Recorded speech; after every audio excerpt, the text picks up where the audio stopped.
Chicken snake আর আসামে মাটির নিচ দিয়ে দীর্ঘ রেল সড়ক সুড়ঙ্গ নির্মাণে এগোচ্ছে ভারত। প্রায় ৩৬ কিলোমিটার ভূগর্ভস্থ রেলপথ এবং ব্রহ্মপুত্র নদীর নিচে সমান্তরাল রেল সড়ক সুড়ঙ্গ, দুই প্রকল্পই কৌশলগতভাবে অত্যন্ত গুরুত্বপূর্ণ বলে মনে করা হচ্ছে।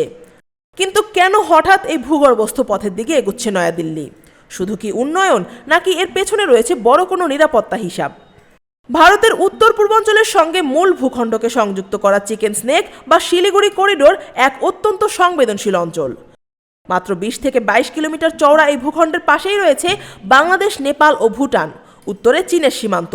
এই করিডোর দিয়েই যাত্রীবাহী ট্রেন, পণ্যবাহী মালগাড়ি, জ্বালানি পাইপলাইন, বিদ্যুৎ ও ইন্টারনেট কেবল, এমনকি সেনা সরঞ্জামও চলাচল করে। ভারত সরকার ৩ মাইল হাট থেকে রাঙ্গাপানি হয়ে বাগডোগরা পর্যন্ত প্রায় ৩৬ কিলোমিটার দীর্ঘ ভূগর্ভস্থ রেলপথ নির্মাণের পরিকল্পনা নিয়েছে। সুড়ঙ্গ নির্মাণের প্রধান কারণ হল সামরিক নিরাপত্তা ও নিরবচ্ছিন্ন যোগাযোগ।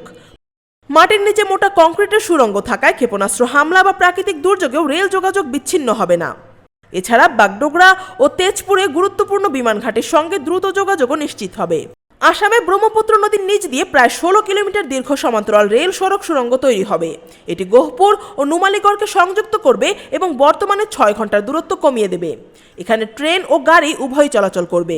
এই প্রকল্প কৌশলগতভাবে গুরুত্বপূর্ণ, কারণ চীনের সীমান্ত ও তেজপুরের বিমান ঘাটির সঙ্গে দ্রুত সেনা চলাচল সম্ভব হবে। বিশেষজ্ঞদের মতে এই সুড়ঙ্গগুলো শুধুমাত্র সামরিক প্রয়োজনে নয়, অর্থনৈতিক ও আঞ্চলিক সংযোগের ক্ষেত্রেও গুরুত্বপূর্ণ। সুড়ঙ্গগুলো দ্রুত যোগাযোগ, শিল্প ও বাণিজ্য বাড়াবে, পর্যটন উন্নত করবে এবং দুর্যোগকালীন ত্রাণ পরিবহনকে সহজ করবে। ভারতের এই পদক্ষেপ মূলত নিরাপত্তা কৌশল এবং অর্থনৈতিক উন্নয়নের সমন্বয়। আফিয়া আক্তার, ঢাকা ওয়াচ।